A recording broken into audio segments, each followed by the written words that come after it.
Muito bem, vamos a Apocalipse, capítulo 5.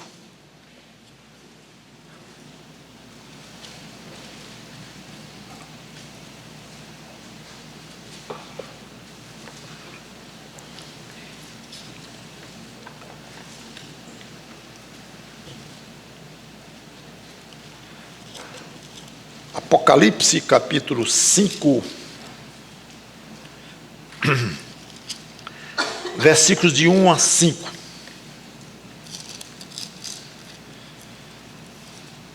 O apóstolo João continua na descrição da sua visão celestial, quando ele foi levado pessoalmente ao céu, viu um trono de Deus, descreveu de maneira impressionante e quase desesperada, querendo descrever coisa que ultrapassava a sua capacidade de descrição pela beleza do que estava vendo. Um trono, alguém sentado no trono, 24 anciãos ao redor do trono, 4 seres viventes ao redor do trono, no meio do trono, e 7 tochas acesas representando os 7 Espíritos de Deus. Já comentei sobre cada um desses comentários de João.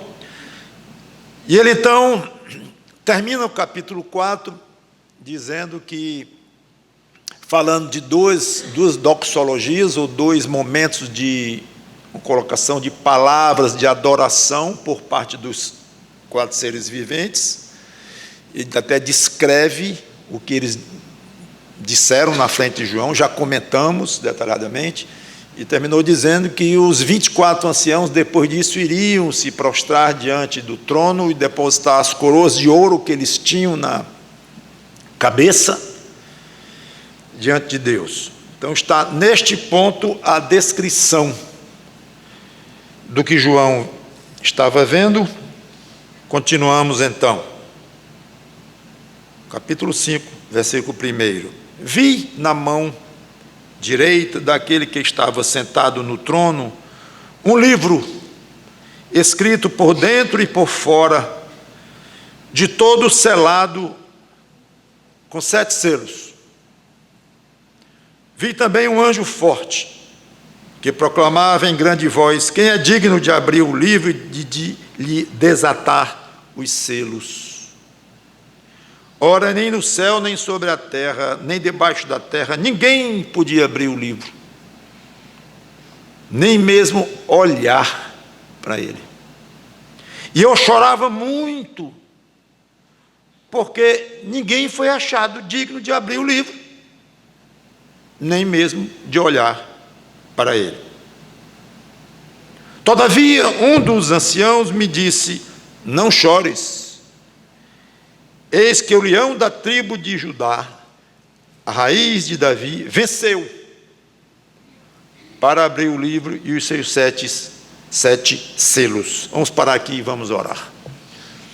Santo Deus, nosso bom Pai, nos ajuda a transmitir este trecho da Tua palavra, igualmente misterioso como os passados, e como serão todos até o final do livro. Que o Teu Espírito nos permita aprender coisas aqui com segurança, mesmo na insegurança da interpretação do que cada coisa significa, que é impossível sabermos.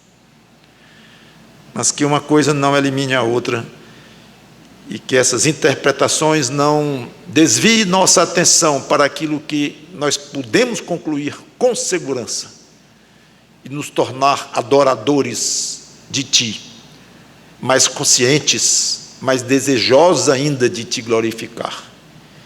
Que Ele, Cristo, seja glorificado em tudo que for dito aqui. Em nome dEle Te pedimos e agradecemos. Amém. Então ele viu na mão direita daquele que estava sentado no trono, que já comentamos, que é o Pai Celeste. Ele vê um livro. Quando passamos pelo capítulo 3, lá no versículo 10, nós dissemos que a Bíblia fala muito em livro. Fala em livro da vida, fala em livro de Deus, fala no livro da vida do Cordeiro, fala em vários livros. E eu vou falar mais um pouco depois nessa questão de livro, porque a Bíblia vai voltar a falar em livro, o Apocalipse vai voltar a falar em livros. Quanto a este livro, ele não tem nome, tipo o livro da vida, é um livro, e ele foi então descrito pela forma com que ele é descrito e com o conhecimento que nós temos do desenrolar dos capítulos seguintes de Apocalipse, e com esses selos que vão sendo abertos, como nós já sabemos, que conhecemos mesmo pouco o livro, nós podemos dizer que este livro contém os acontecimentos do final dos tempos, incluindo a própria execução do julgamento da humanidade rebelde a Deus, e incluindo também a efetivação da redenção dos que foram salvos. Então não é apenas um livro cuja abertura iria apenas revelar coisas futuras. Não.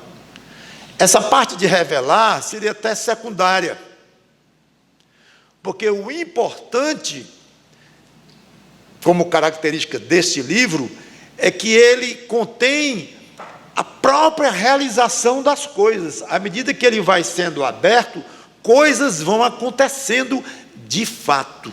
Então, é muito misterioso tudo. Não é só coisas que vão acontecer, mas coisas que a abertura do livro vai causando acontecimentos enormes, tremendos, apavorantes, terríveis, quando o assunto é julgamento da humanidade rebelde a Deus, desde que o pecado entrou no mundo.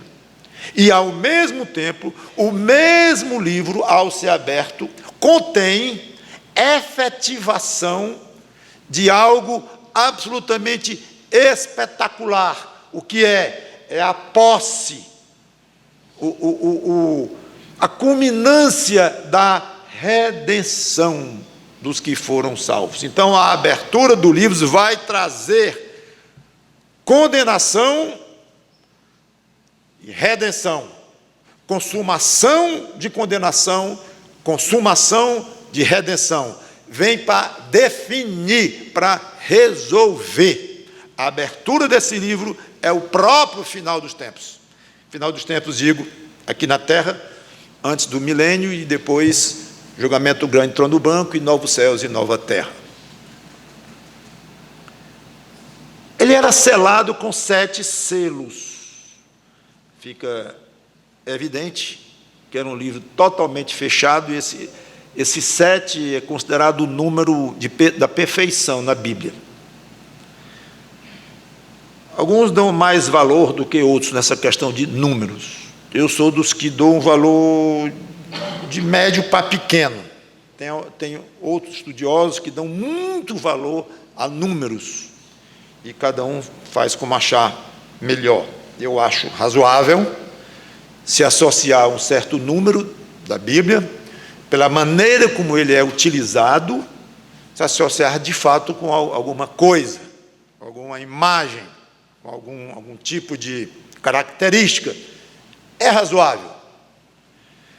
Então, indo por este rumo, de fato, o número 7, ele tem uma correlação aí com a ideia de uma coisa que é completa, que é total, que é perfeita, que não falta nada. Então, essa ideia aqui sugere a ideia de um livro absoluta e completamente fechado, que ninguém poderia abrir a não ser autorizado. Esta é a ideia. Livro que estava na mão do Pai Celeste. Vi também um anjo forte, que proclamava em grande voz: quem é digno de abrir o livro e lhe desatar os selos? Se não desatasse o selo, não adiantava, não ia ler nada, estava tudo fechado. Esse livro devia ser na forma de um rolo, como na época era. Ora, nem no céu, nem sobre a terra, nem debaixo da terra, ninguém podia abrir o livro, nem mesmo olhar para ele. É curioso que João fala, ele vê um anjo, não descreve este anjo, além do fato que era forte, e que falou em grande voz. Então a ideia de forte, a ideia de grande, mostra o tamanho da cena, dando a ideia de que a voz desse anjo tinha que ser ouvida no céu, sobre a terra e embaixo da terra, porque ninguém apareceu que podia abrir o livro, nem mesmo olhar para ele. Então era uma voz como se fosse uma pergunta, uma proclamação para não somente a criação de Deus, terra e universo e tudo mais, mas valendo a pergunta para o próprio céu, para as próprias criaturas celestiais. Está valendo. O anjo chega e pergunta: quem pode abrir? Quem pode tomar este livro e abrir? Apareça, surja alguém. Interessante. Tanto poder ali. O Pai Celeste sentado no trono. O Espírito Santo, como achamos que aquelas 7 tochas representavam o Espírito Santo de Deus. 4 seres viventes, 24 anciãos, arco-íris, um mar transparente que João não sabia nem descrever. Tudo muito bonito, muita beleza, muito poder, uma concentração de poder máxima que se poderia imaginar na presença do próprio Deus Criador. E o anjo procurando, sem conseguir encontrar que tivesse poder ou uma certa condição. Que condição? Abrir o livro. Eu só quero alguém que abra este livro. Os 4 seres viventes ouvindo, poderosos anjos, como se imagina que seja, os 24 anciãos, não encontram. O que seria abrir o livro? Uma pergunta crucial.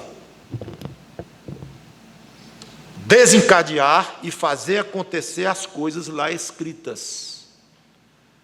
E aqui vem aquilo que eu acabei de dizer. Não é só profetizar o que estava escrito, era providenciar para que aquilo que estava escrito acontecesse, supervisionasse, controlasse.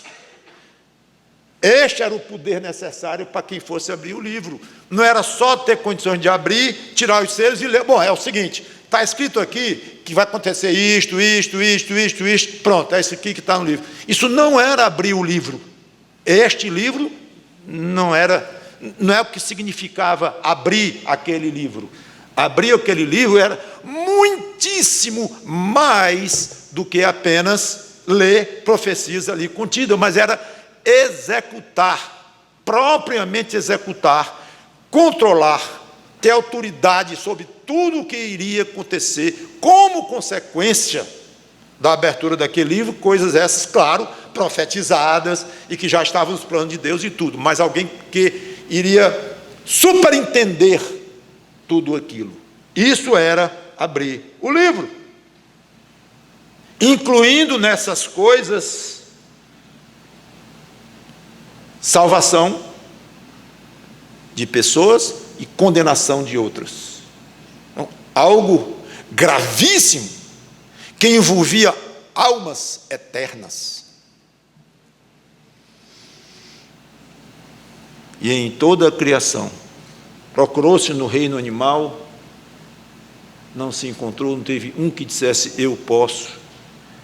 Entre os seres humanos, a obra-prima da criação de Deus, não tinha. Ninguém na terra disse eu. Então vai aparecer um anjozão aí poderoso, Gabriel, certamente vai aparecer. Nem anjo, nem arcanjo, querubim, serafim, ser vivente, ninguém foi encontrado digno, ou seja, em condições de dar salvação a pecadores que passaram por um certo processo e transmitir-lhes vida eterna, conforme registrado no livro. Estava incluído na abertura do livro. Alguém que abrir esse livro tem que ter condições de, não é só de profetizar a salvação, mas de efetivar, de dar posse à vida eterna de pecadores, vida eterna de pecadores. Que você está com a vida eterna garantida, com certeza, se você é crente em Jesus Cristo, mas você é pecador.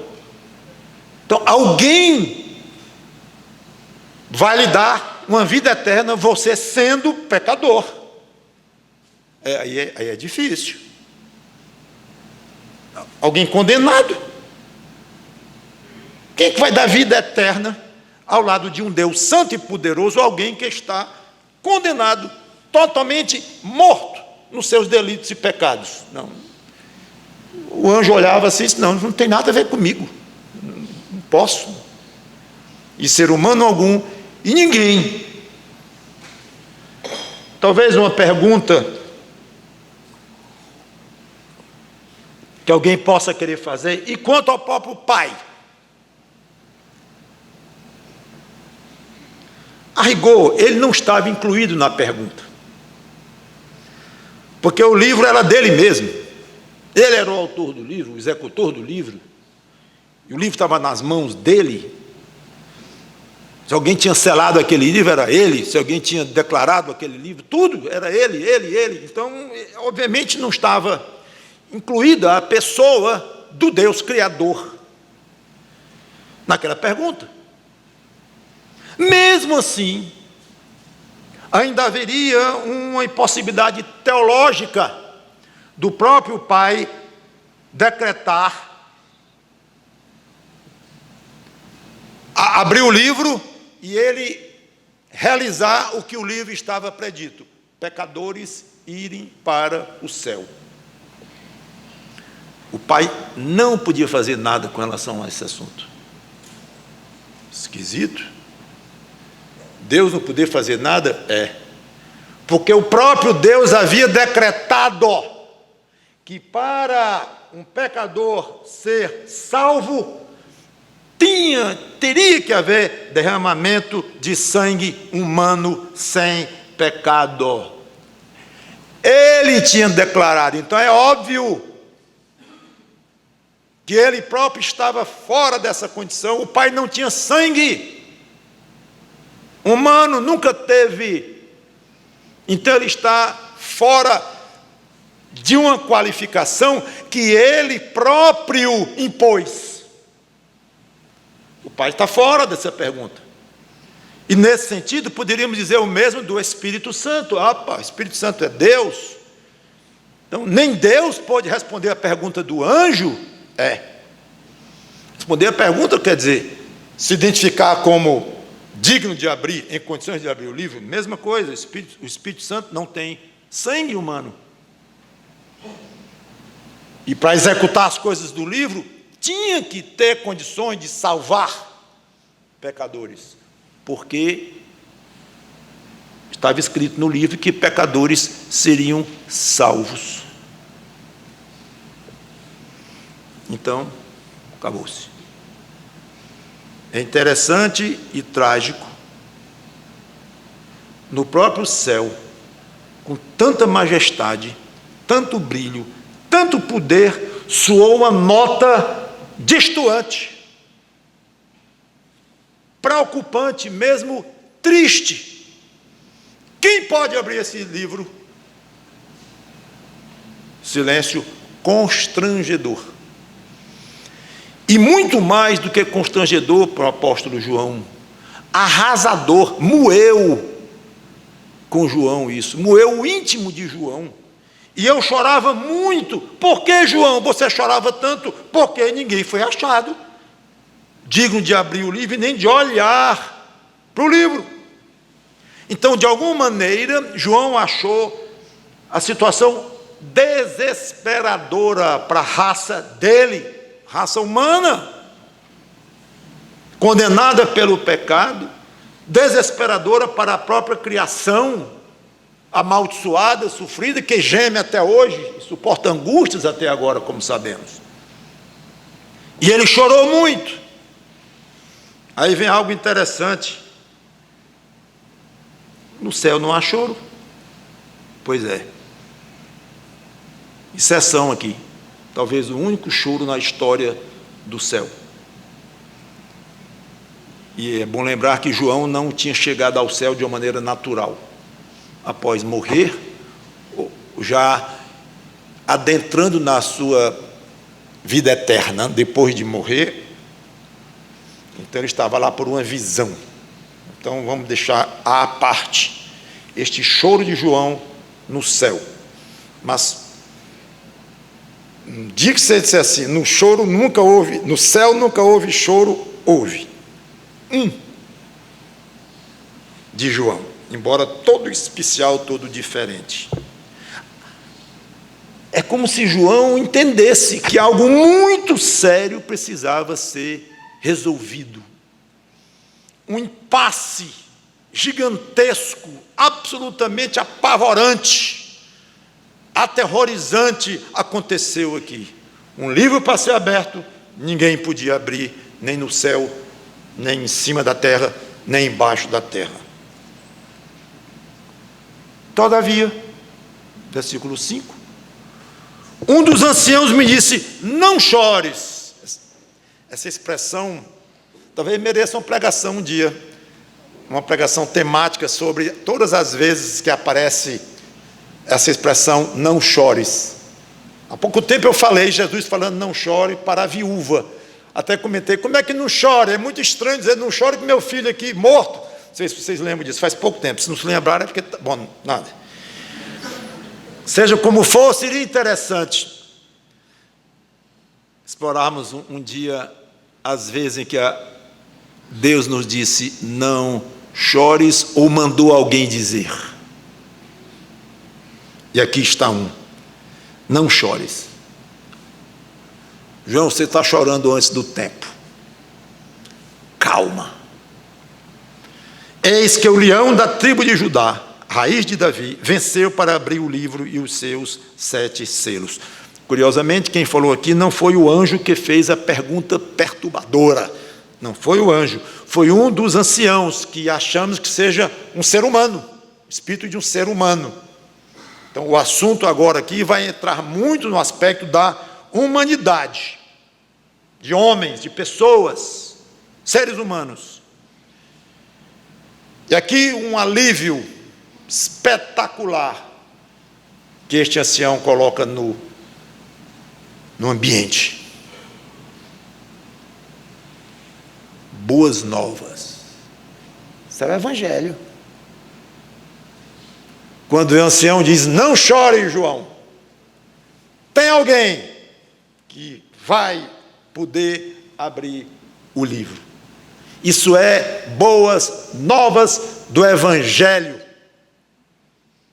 Aonde o Evangelho chega é com esse tipo de boas novas, quando a alma desesperada entende que quem desobedece um só mandamento de Deus é digno do inferno eterno, e diz assim, então eu estou completamente perdido. Aí entra o Evangelho e diz, não se desespere, há alguém que tomou uma providência por você. Isso é o Evangelho. Então, podemos ver claramente o Evangelho aqui meio disfarçado, mas é Evangelho. Lá no céu, proclamado por este ancião aqui, não chore, tem esperança. Alguém fez alguma coisa para resolver este impasse terrível para a humanidade e para a criação. Quem? Um personagem que recebe 2 títulos do ancião. Primeiro título, o leão da tribo de Judá. Já mostrava que era um ser humano. Quando falava em tribo de Judá, falava de gente. E além de ser humano, judeu. Tribo de Judá. Então já deixava claro que o personagem era um ser humano. Já começando a fazer sentido com o fato de que Deus tinha dito que sem derramamento de sangue não haveria remissão de pecados. E se a abertura do livro implicava em salvação de seres humanos, tinha que envolver de alguma maneira um sangue humano nessa história. E um sangue de alguém que não conhecia pecado. Aí vem um ancião e diz: alguém resolveu isso. Quem? Um ser humano, mas um judeu, da tribo de Judá. Está fazendo sentido. Aliás, os dois títulos que o ancião usa para esse personagem, os dois títulos eram bem conhecidos, títulos messiânicos. O Messias, aquela figura prometida aos judeus que ele ia livrá-lo do jugo do inimigo, da opressão e tudo mais. Essa passagem se refere a Gênesis 49, que eu não vou ler, quando o patriarca Jacó, pouco antes de morrer, ele profetizou sobre cada filho dos 12. E ele comparou a tribo de Judá a um leão. Lá em 49, 9 e 10, que eu não vou ler. Obviamente um animal feroz, agressivo e muito poderoso. É a ideia que nos traz a imagem de um leão. Então agora surge o principal membro da tribo de Judá, que estava incorporando em si a figura do leão. Alguém que é o leão da tribo de Judá, ele é o membro por excelência da tribo de Judá, e que incorpora nele a imagem que o patriarca jogou para a tribo inteira.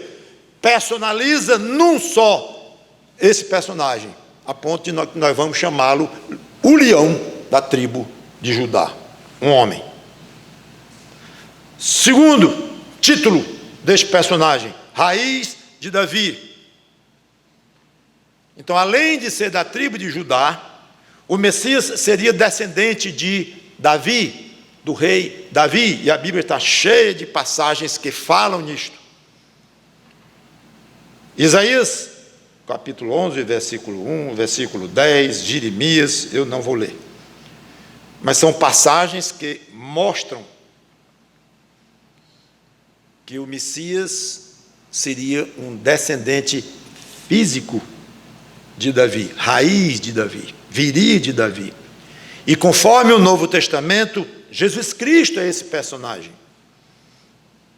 Vou ler só Romanos capítulo 1, versículo 3.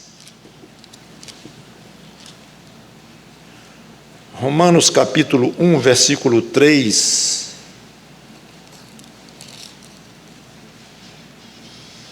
Com respeito a seu filho, o qual, segundo a carne, veio da descendência de Davi. Claramente explicado aí. Pulando lá para o capítulo 15 de Romanos ainda, no versículo 12, nós lemos: também Isaías diz: haverá a raiz de Jessé, aquele que se levanta para governar os gentios, nele os gentios esperarão, falando claramente do Senhor Jesus Cristo. Tudo bem. Esse personagem pode abrir o livro. O leão da tribo de Judá, que também é descendente de Davi. Um homem, um ser humano. Mas o que ele fez para se tornar digno de abrir o livro? A resposta é extremamente, desconcertantemente simples. E vocês vão responder para mim, lendo o texto. O que ele fez? Lendo o texto. Venceu uma palavra, um só verbo. Não disse outra coisa além disto. Ele venceu. Mas venceu o quê? Quem? Com que armas? Veremos. De repente, e essa cena é espetacular, porque é quando aparece finalmente aquele que estava faltando o tempo todo, nesta descrição do capítulo 4 e já no começo do capítulo 5, que fala no Pai, e fala provavelmente no Espírito Santo, e fala de anjo, e fala de criaturas celestiais, e fala de anciãos, e fala de coisas lindas. Está faltando alguém.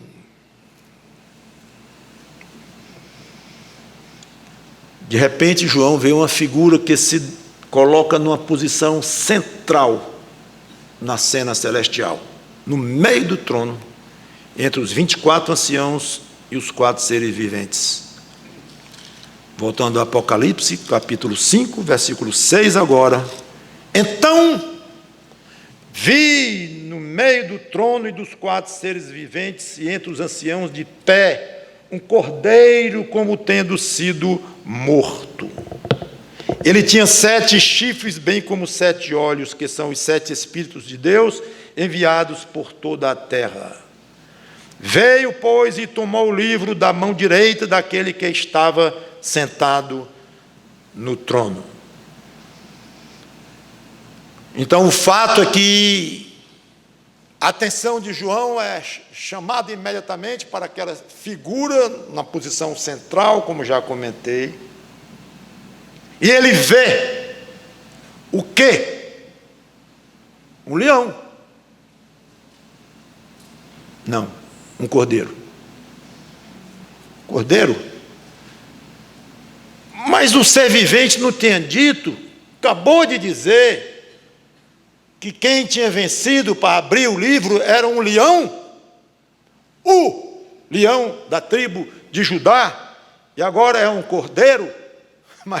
Mas que contraste, fosse ao menos um leão e um leopardo, um leão e uma onça, mas um leão e um cordeiro.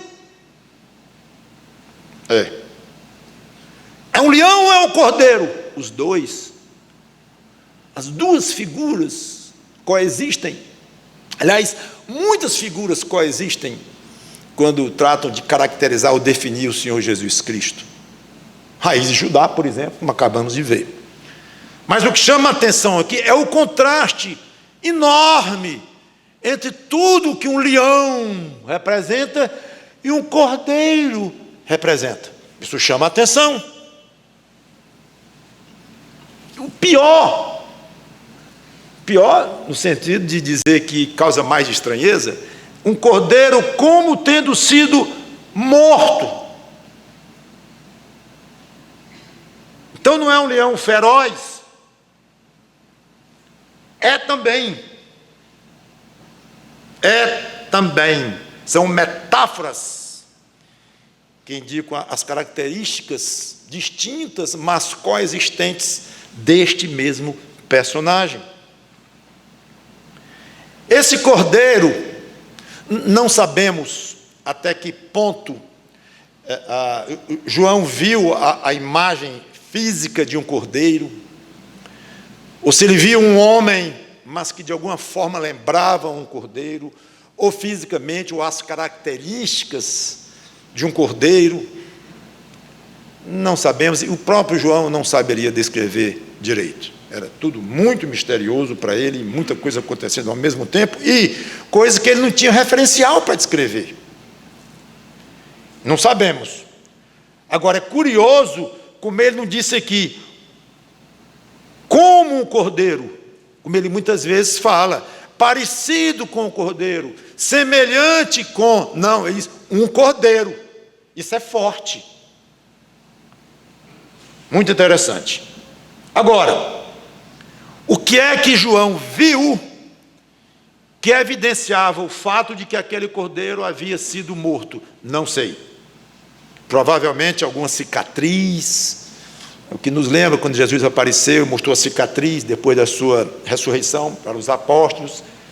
Então, alguma cicatriz naquela figura do cordeiro, não sabemos. O que lembrou João, que ficou evidente demais para João, esse cordeiro foi morto. Morto. E está aqui, vivo. E ainda em pé. Ou seja, alguma coisa ficou muito claro para João. É um cordeiro que ressuscitou. Claro, se ele foi morto e não está mais, não tem outra explicação. Ressuscitou. Então, o detalhe de que o cordeiro havia passado pela morte termina de identificar o personagem com Jesus Cristo, que já tinha essa confirmação, bastaria para raiz de Davi. Eu já mostrei, provei biblicamente. Romanos lá mostra claramente que a raiz de Davi é Jesus. Inclusive eu nem citei Apocalipse 22, que o próprio Jesus diz: eu sou a raiz de Davi. Alguma dúvida? Ele próprio. Então, Jesus já estava caracterizado, Jesus Cristo, inclusive em termos neotestamentários. O leão da tribo de Judá, pelo fato de que ele era o Messias. E os crentes, os servos de Cristo, já sabiam que ele era o Messias, então indiretamente já identificava que o leão da tribo de Judá é o Messias, e o Messias é Jesus, então aqui é Jesus, esse personagem. Mas quando vem raiz de Davi, fica mais claro ainda. Paulo disse que Jesus é raiz de Davi, é descendente dele. E o livro de Romanos estava circulando já há uns 30 anos ali, mais ou menos em 60 depois de Cristo. Aqui foi escrito em 95, mais ou menos, 30 anos depois. O cânone não estava definido, mas os livros sagrados já estavam rodando lá. Mas quando, então, vem a terceira qualificação desse personagem que podia abrir o livro, aí acaba de confirmar de uma maneira agora abundante. É Jesus Cristo. Porque é o Cordeiro. Ora, o precursor do Messias, o grande precursor, vós que clamam no deserto, João Batista, eis o Cordeiro de Deus, que tira os pecados do mundo. Então, apontando para Jesus Cristo. Disse isso 2 vezes. Lá em 1 Coríntios 5, o apóstolo Paulo diz, versículo 7, que Jesus é o Cordeiro Pascal. Cordeiro Pascal. O que é isto? O Cordeiro Pascal do Velho Testamento era algo absolutamente identificável pelos judeus. Basta ler Êxodo 12, 3 a 13, que eu não vou ler. É quando Deus manda os judeus no Egito prepararem o Cordeiro Pascal, que quer dizer passagem, quando o anjo da morte chegasse na casa do judeu e visse pintado o sangue do Cordeiro Pascal na porta, ele passaria por cima e não mataria o primogênito daquela casa, como nós vamos ver já em Êxodo.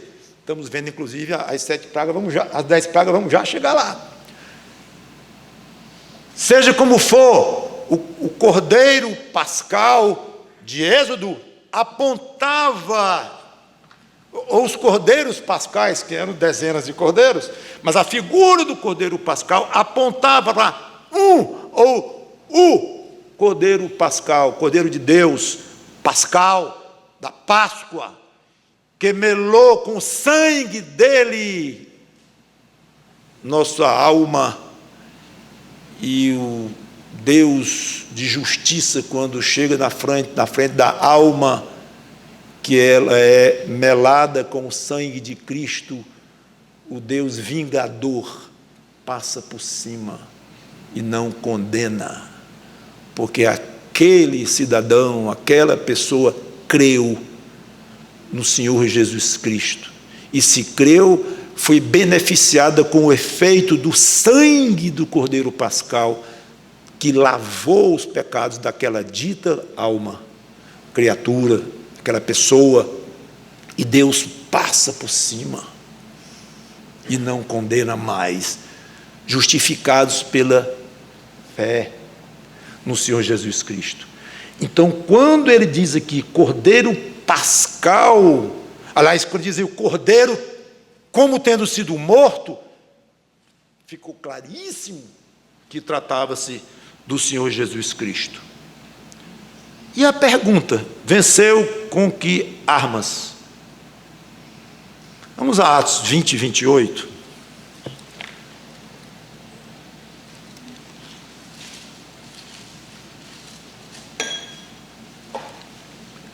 Atos 20 e 28.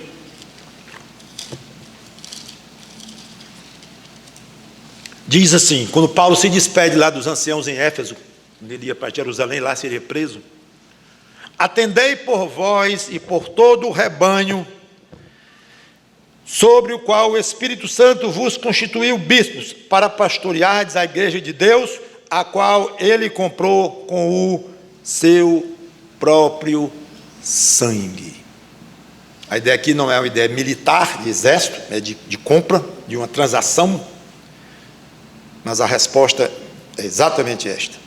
A arma ou a moeda que o Senhor Jesus Cristo utilizou para poder trazer para si, através do qual ele venceu essa luta, que eu vou já explicar um pouco, foi o sangue dele. 1 Pedro 1, 18 e 19 toca no mesmo ponto, quando diz assim, 1 Pedro capítulo 1, versículos 18 a 19, sabendo que não foi mediante coisas corruptíveis como prata ou ouro. Veja como ele humilha o ouro, né? Tem gente que morre por ouro, morre por dinheiro, morre por coisa, e a Bíblia faz, como Pedro aqui, não foi coisas corruptíveis como prata, ouro, que fostes resgatados do vosso fútil procedimento que vossos pais vos legaram, mas pelo precioso sangue, como de cordeiro, tudo se junta, sem defeito e sem mácula, o sangue de Cristo. Veja como a Bíblia explica a si própria de uma maneira perfeita, completa, de uma maneira que não deixa nem dúvida. Então, para tornar-se apto a abrir o livro, o cordeiro teve que enfrentar uma luta, porque diz que ele venceu, só se vence uma luta, ninguém vence um bate-papo, se vence uma guerra, uma luta. Como ele fez isto? Ou seja, como ele venceu pela morte, derramando o seu próprio sangue. O sangue de Cristo é a principal arma dele. Note que eu disse principal, eu não disse a arma dele, a única arma dele. Não, cuidado com isto. Ainda vai ter muita espada no livro de Apocalipse, viu? Espada dele. Vai ter muito sangue derramado por ele. Então, cuidado com aqueles que não entendem bem e pregam um Jesus de amor, um Jesus de paz, e ele é Jesus de amor, ele é de paz, mas ao mesmo tempo ele é um juiz irado contra o pecado. Ele é um justiceiro, um vingador do mal, e ele mata pecadores. Não vamos ver isso hoje, ao longo, mas eu vou logo prevenindo.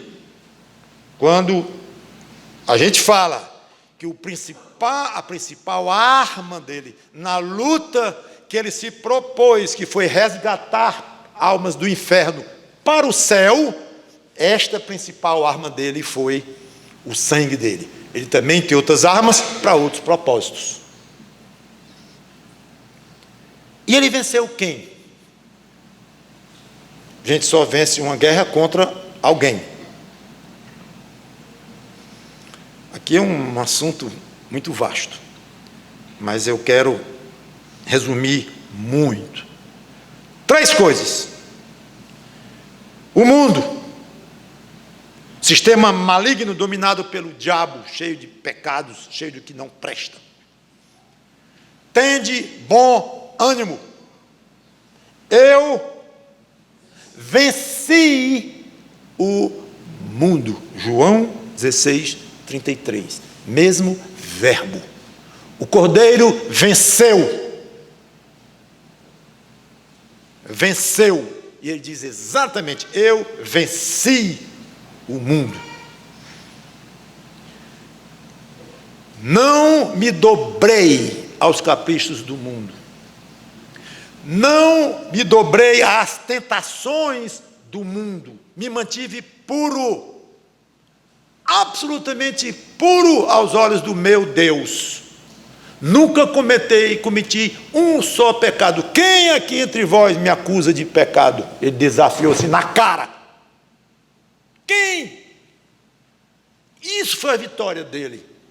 Não se dobrou, resistiu, não se vendeu como você, como eu, que muitas vezes nos vendemos para as atrações, para as coisas do mundo.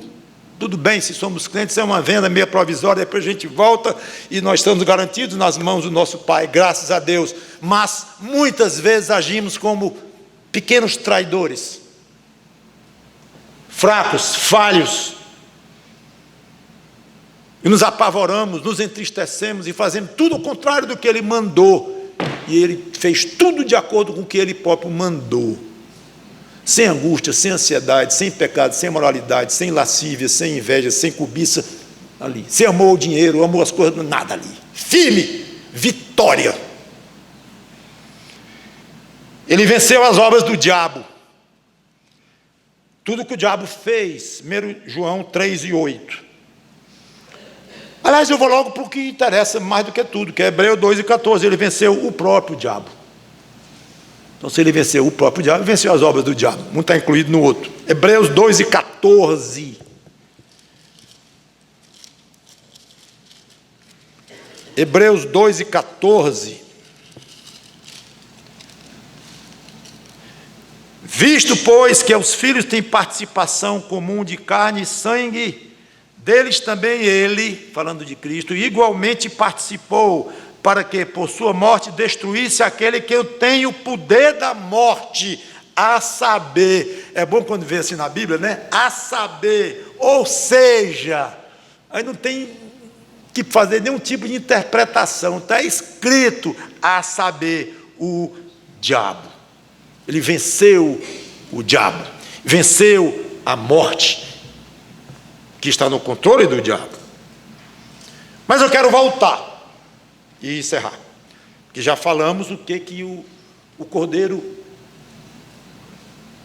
o que ele venceu, quem ele venceu, e a arma com que ele venceu, no caso de redimir pecadores. Agora João dá mais detalhes da visão. De pé, viu um cordeiro de pé, uma ideia de saúde interessante, como tendo sido morto, mas ele está muito bem, porque está em pé. E ideia de ação, ele foi lá e tirou, não é bem tirou, recebeu. Inclusive o próprio termo em português, tomou o livro, não pense que é tomou, não, é recebeu. O próprio grego, a palavra lá é recebeu. Poderia caber a ideia também de tomar, mas obviamente não é, e a ideia também admite perfeitamente a ideia de recebeu. Recebeu da mão do Pai. Além da semelhança com o cordeiro, João comenta mais 2 características, todas 2 difíceis e altamente simbólicas. 7 chifres. Aqui é esquisito para nós, mas obviamente é um símbolo de poder, de imponência, de agressividade. O dragão vai ser descrito como tendo também chifres, a besta, o falso profeta, todos eles serão descritos como tendo chifres também, mostrando o poder que tem, de fato. Mas aqui, Mas aqui não. Aqui, como lá, a ideia é poder. Porque, na realidade, os animais que têm chifres, eles são temidos exatamente pelos chifres. Porque é ali onde está o poder deles, poder de esmagar, de matar, de furar. Então, eles são respeitados mais do que outros, por causa deste chifre, que já é um objeto, osso extremamente duro, resistente. Então, a ideia é de agressividade e poder. A ideia que dá aqui, curiosamente, num cordeiro, mas coisas divergentes, mas que coexistem. 7, número da perfeição novamente, mostrando muito poder, um poder absolutamente total. E a segunda característica, além dos 7 chifres, é 7 olhos, que são os 7 Espíritos de Deus enviados por toda a terra. Obviamente se trata de uma profunda capacidade de conhecer o que se passa na terra, uma onisciência aí. Trata-se do Espírito Santo? Não sabemos. Alguns acham que sim, outros acham que não. São espíritos que Cristo mandou, ou o poder dele representado aqui, ou anjos que ele mandou, não sabemos. Eu gosto da ideia sugestiva de representar o Espírito Santo, porque o Pai, já falei isso, inclusive, quando falei das 7 tochas, vocês devem se lembrar, porque o Pai é representado ali, o Filho seria representado, que está sendo agora aqui, e o Espírito Santo estaria faltando. Não teria problema nenhum isso, se ele de fato não estivesse descrito aqui, não deixaria de ser o Espírito Santo por isto. Mas cai bem a ideia, a sugestão de que aqui mostra uma comunhão de Cristo com o Espírito Santo, ou algo assim. Não temos certeza. Curiosamente, as 2 referências ao Espírito Santo são meio turvas. Nós não temos certeza nem se refere a ele ou não. Tem outras passagens da Bíblia que falam abundantemente e profundamente sobre o Espírito Santo. Há um livro desta grossura aqui, do grande puritano John Owen, que fala só sobre o Espírito Santo. Espetacular, Velho Testamento, Novo Testamento. Você começa a ler, eu já o fiz com muita honra, e eu nunca tinha notado que tinha tanta coisa sobre o Espírito Santo na Bíblia. É espetacular. Seja como for, aqui está a explicação do que talvez seja esses 7 Espíritos de Deus. O fato, irmãos, é uma coisa interessante, já encerrando, ou quase isto, essa é a segunda descrição que João faz de Jesus Cristo no livro. Lembram? Não será a última, inclusive. E são totalmente diferentes. Não faz tanto tempo que eu preguei em Apocalipse 1. E vocês viram lá ele descrevendo um corpo humano, belíssimo, com vestes longas, cinta de ouro no peito, pés como bronze polido. Então é um ser humano absolutamente radiante, voz poderosa como de muitas águas, 7 estrelas na mão, e a metáfora mais forte era uma espada afiada saindo da boca, rosto brilhando como o sol. Linda a visão que João teve de Jesus ali, hein? No capítulo 1. Reação de João: bufo, caiu como morto aos pés daquela visão gloriosa, e foi carinhosamente consolado, foi levantado pelo próprio Jesus Cristo. Agora, a aparência física de um cordeiro, um pouco mais estranho para nós, embora já explicamos toda a identificação de Cristo como um cordeiro, mas com 7 chifres, 7 olhos por dentro e por fora. Então fica evidente que o foco aqui não é a beleza e glória radiante, mas o foco é o fato dele ter morrido, ressuscitado e ter adquirido muito poder. 7 chifres, 7 olhos, e com poder para abrir esse livro tão misterioso e tão apavorante que ninguém conseguiu. Então, agora este é o foco que João dá nesta visão, ou dizendo até de uma maneira diferente, é a maneira como Jesus se mostra a João, e para nós todos, beneficiários que somos da visão de João. Reação de João: não houve nenhum, não comenta nada. Interessante. Na primeira vez, que era menos apavorante, apesar de ser belíssima a imagem, João caiu no chão. E agora, como um cordeiro com 7 chifres, algo muito mais forte no sentido de impressionar uma mente humana, frágil como nós somos, nada. Eu fiquei pensando nisto. Eu acho que eu tenho uma sugestão.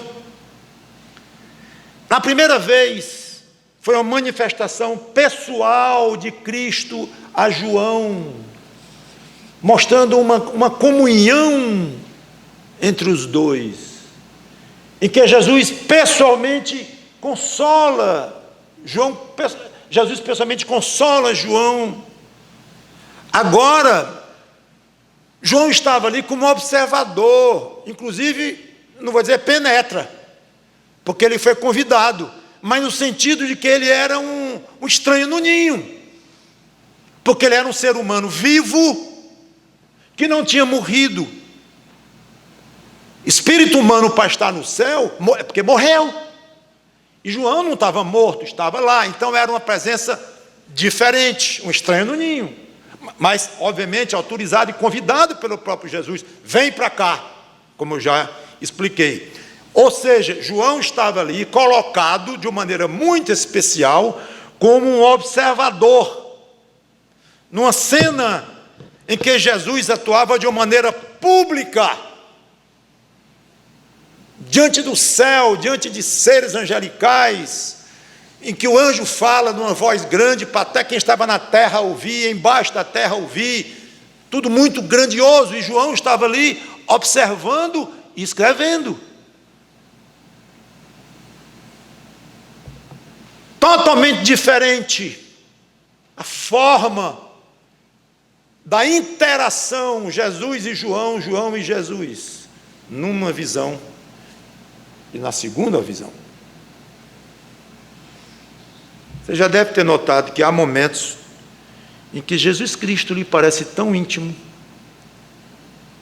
tão pessoal, tão carinhoso com você, você quase que sente o toque dele, a presença dele, a respiração dele, extremamente presente ali com você. Você pode até ter reações físicas, de ficar um pouco sem força, ou meio arrebatado no chão. E outras vezes você lê a Bíblia, ou ouve uma pregação, e fala de um Jesus poderoso, que há de vir com anjos, e matando uns, salvando outros, e ele parece ocupado com tantas coisas ao mesmo tempo, com tanto poder, com tanta glória, que tem tanta gente para ele cuidar e atender, e coisa para providenciar, para julgar, para condenar, que ele parece distante de você. E em situações, não apenas como num culto, ouvindo a pregação, mas no seu dia a dia, você está mais frio espiritualmente, de alguma forma, você está menos aberto para o Espírito Santo, que habita em você, e ele parece meio distante de você. Eu diria que isso é normal acontecer conosco. E vai ter os momentos de você ter uma adoração muito pessoal a Cristo, e sem aquela adoração pessoal, sem aqueles momentos, a sua vida cristã deve ser muito pobre, se não tiver esses momentos, muito pobre, momentos em que Ele está ali do seu lado, você sabe que Ele está, e Ele está. E vai ter momentos em que você o vê como grande e poderoso Rei do universo, ali você como que observando as cenas na Bíblia e tudo, e não consegue uma comunhão no dia a dia com Ele também, por algum motivo, ele parece meio distante. É bom uma coisa e a outra, porque Ele é um Deus poderoso, merece ser admirado, mesmo de longe, glorificado, temido, sim, e ao mesmo tempo, um Deus pessoal nosso. Então eu fico pensando, quem caracteriza a sua vida cristã de uma forma ou de outra, nos extremos, corre um certo risco de perder o equilíbrio nisto, de ler muito sobre Cristo, ouvir muito sobre Cristo, mas não tira um tempo e não tira um momento de coração para ter uma comunhão pessoal com Ele. Vai fazer muita falta, meu irmão, minha irmã em Cristo, muita falta a você. Por outro lado, tratar Jesus com tanta intimidade, que chama Jesus de meu chapa, e meu companheiro de todas as horas, no meu dia a dia, e conversa para lá, conversa para cá, e passa a banalizar a presença dele, quase como fosse um colega de classe. Mas a gente tinha os coleguinhas que batiam na barriga. Também não. Então tem a hora de admirar o Senhor Jesus Cristo na glória dele, lá longe, poderoso, dono de tudo, e você uma formiguinha ali, olhando, observando, apaixonado por ele, mas ao mesmo tempo, sem perder o temor a ele. Essas coisas devem ser muito equilibradas no nosso andar com Cristo. Vou encerrar com o versículo 7. Veio, pois, e tomou o livro da mão direita daquele que estava sentado no trono. Que cena! Pai e filho descritos fisicamente juntos, embora de maneira muito misteriosa. E com o ato de entregar o livro ao filho, obviamente o pai concorda com o que o ancião dissera, que ali estava alguém que era digno, seu querido filho era digno de abrir o livro e os selos. Como se o pai dissesse: meu filho, toma esse livro e executa tudo o que está escrito aí dentro, com autoridade, controla, faz acontecer. Tu és digno, tu conquistaste esse poder, pode agir, filho, com toda a autoridade no céu e na terra, chegou a hora. Bonito imaginar uma cena desta.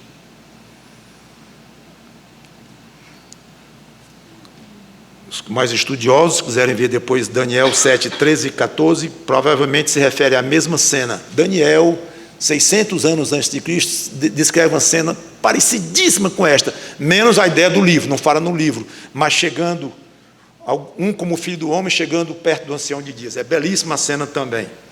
Seja como for, eu fico imaginando a alegria no coração do Senhor Jesus Cristo. Já pensaram a alegria no coração daquele homem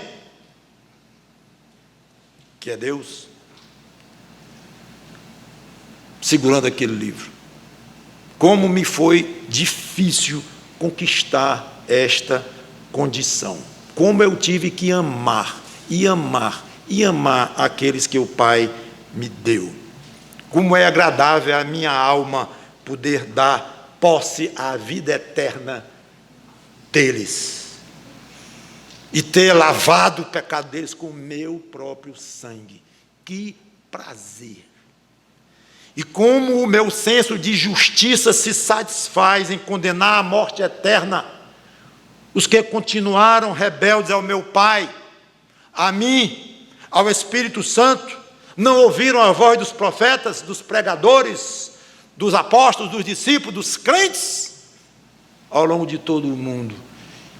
E eu vou abrir este livro aqui. E eu vou condenar muitos para a eternidade no inferno. E eu vou salvar outros, em número bem menor, mas eu vou levá-los para o céu junto comigo. E eu vou executar tanto uma coisa quanto a outra. Isaías diz que Jesus ficou satisfeito com o trabalho da sua alma. Foi lido aqui hoje, inclusive no culto. Eu acho que um momento desse devia estar incluído. Então, voltando, o cordeiro toma o livro, imediatamente abre e começa logo, ato contínuo, a tribulação, com todas as suas tragédias. Certo? Não. A rigor, para Deus ainda havia algo mais importante, que é o início deste acerto de contas com os incrédulos. Antes de Jesus abrir o primeiro selo e o primeiro cavalo sair, alguma coisa ainda ia ter que acontecer mais importante para Deus do que o que iria a seguir. Adoração. Muita adoração. Quando o cordeiro pegou o livro. Próxima semana veremos isso, se Deus quiser. Vamos orar. Obrigado, Senhor Deus, pela Tua palavra, que o Teu Espírito Santo nos dirija ao viver essas coisas, ao aplicar essas coisas para nossas vidas, melhor dizendo, nos lembrando dessas coisas e aplicando no dia a dia. Que Cristo seja glorificado, Senhor Deus, nas nossas vidas. Em nome dele que te pedimos e agradecemos. Amém.